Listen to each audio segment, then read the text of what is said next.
नमस्कार, मैं नवीन जायसवाल 4 PM राजस्थान में आपका स्वागत है। आम आदमी की पूछ परख तभी तक होती है जब तक कि उसके पास वोट की ताकत होती है। तो जब वोट की ताकत होती है तो उसकी सुनवाई भी होती है, पूछ परख होती है, नेता भी ध्यान रखते हैं और सरकार भी ध्यान रखती है। सरकार इसलिए ध्यान रखती है कि कहीं आम आदमी नाराज नहीं हो जाए, सरकार के खिलाफ माहौल नहीं बन जाए, एंटी इनकम्बेंसी फैक्टर नहीं आ जाए, क्योंकि उसे वोट लेने होते हैं। तो आम आदमी तभी तक ताकतवर है जब तक वो वोटर होता है, और वो वोटर होता है सिर्फ चुनाव के समय 5 साल में एक बार। जब चुनाव की घोषणा होती है और तब नेताओं को और सरकारों को चिंता होती है वोटर की।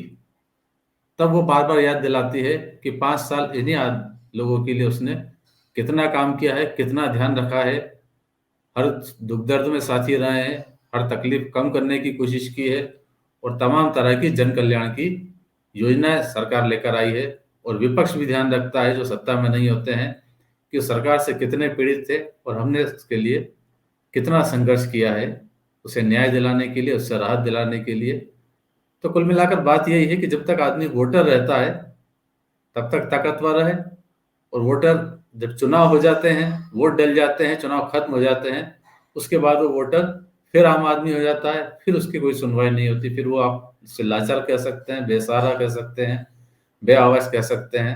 फिर वो भटकता रहता है, सरकारी दफ्तरों के चक्कर लगाता है, नेताओं के चक्कर लगाता है, लेकिन नेता भी तब नहीं सुनते हैं क्योंकि तब वो वोटर नहीं रह जाता है।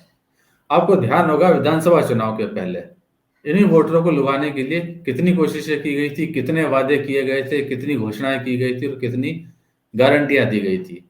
तब ऐसा लगता था कि यदि इन वादों पर, इन घोषणा गारंटियों पर अमल हो जाता है तो शायद आम जनता की दुनिया बदल जाएगी। लेकिन चुनाव के बाद समझ में आता है कि दुनिया नहीं बदली है, सिर्फ सत्ता बदली है, सत्ताधारी दल बदला है और सरकार बदल गई है। आम आदमी वहीं खड़ा है जहां वो पहले था, अब वो वोटर नहीं है। इसलिए अब सरकार उस रफ्तार से उसकी सुनवाई नहीं कर रही है। ऐसा ही हुआ है प्रदेश के लाखों बिजली उपभोक्ताओं के साथ। पिछली सरकार के समय एक योजना लाई गई थी। योजना का नाम था मुख्यमंत्री निःशुल्क 200 यूनिट बिजली की योजना। महंगाई राहत के नाम पर ये योजना शुरू की गई थी और इसको लेकर कैंप लगाए गए थे, महंगाई राहत कैंप, पिछली सरकार के समय में। और वहां रजिस्ट्रेशन कराना था, और जो रजिस्ट्रेशन करा लेते इस योजना में, उन लोगों को स्थायी शुल्क और फ्यूल सरचार्ज पर छूट मिलनी थी। जब कैंप लगाए गए थे तो जयपुर, जोधपुर और अजमेर डिस्कॉम में इसके रजिस्ट्रेशन कराने से उपभोक्ताओं को जाकर करीब 1.25 करोड़ उपभोक्ता हैं प्रदेश में, जिनमें से करीब 1 करोड़ ने अपना रजिस्ट्रेशन भी करा लिया।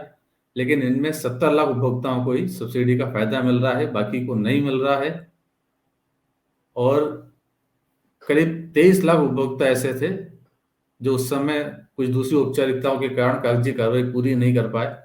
इस कारण से उनका रजिस्ट्रेशन नहीं हो पाया था, और इस बीच में चुनाव आ गए। विधानसभा चुनाव की आचार संहिता लागू हो गई। आचार संहिता लागू हुई तो जो भी लाभकारी योजनाएं थी वो सारी रोक दी गई थी आचार संहिता के नाम पर, तो ये रजिस्ट्रेशन भी रुक गए थे। और स्वाभाविक रूप से आचार संहिता खत्म होने के बाद इनमें रजिस्ट्रेशन फिर होने थे, लेकिन ऐसा नहीं हुआ। चुनाव खत्म हो गए, लंबा समय बीत गया, लेकिन अभी तक वापस इनके रजिस्ट्रेशन शुरू नहीं हुए हैं। तो जिन्होंने पहले रजिस्ट्रेशन करा लिया था उन्हें तो इस योजना का फायदा मिल रहा है, लेकिन जो चूक गए थे उस समय चुनाव आचार संहिता के कारण, अब सरकार उसके रजिस्ट्रेशन फिर शुरू नहीं कर रही है। अब राहत की कोई बात नहीं हो रही है। तो ये 200 यूनिट तक मुफ्त बिजली की योजना थी, जिसमें 100 यूनिट तक तो बिजली का बिल शून्य था, और उसके बाद का जो 100 यूनिट था उस पर भी इस योजना का लाभ मिल रहा था। और इस तरह 200 यूनिट प्रति माह का उपभोग करने पर भी स्थायी शुल्क और फ्यूल सरचार्ज जैसे चार्ज नहीं लगते। स्थायी शुल्क 460 रुपए है और फ्यूल सरचार्ज 498 रुपए है। अब ये दोनों अगर चार्ज लगते हैं तो अगर 5 यूनिट का भी आपका बिल है तो 5 यूनिट का जो यूनिट चार्ज है वो लगेगा, और साथ में ये दोनों शुल्क भी जुड़ जाते हैं, 460 रुपये और 498 रुपये। तो जो रजिस्ट्रेशन नहीं करा पाए उनको करीब 1500 रुपये ज़्यादा देने पड़ रहे हैं इस बिजली के बिल के नाम पर, क्योंकि उन्होंने रजिस्ट्रेशन नहीं कराया था, और जिन्होंने रजिस्ट्रेशन करा लिया था उन्हें इसके पर चार्ज नहीं देना पड़ रहा है।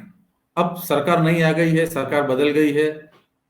स्वाभाविक रूप से तो यही था कि जो काम आचार संहिता के पहले रुक गए हैं, जिन योजनाओं पर काम रुक गया है, वो सारे काम फिर शुरू हो जाते हैं, और जो जनता को राहत दी जा रही थी वो फिर दी जाती।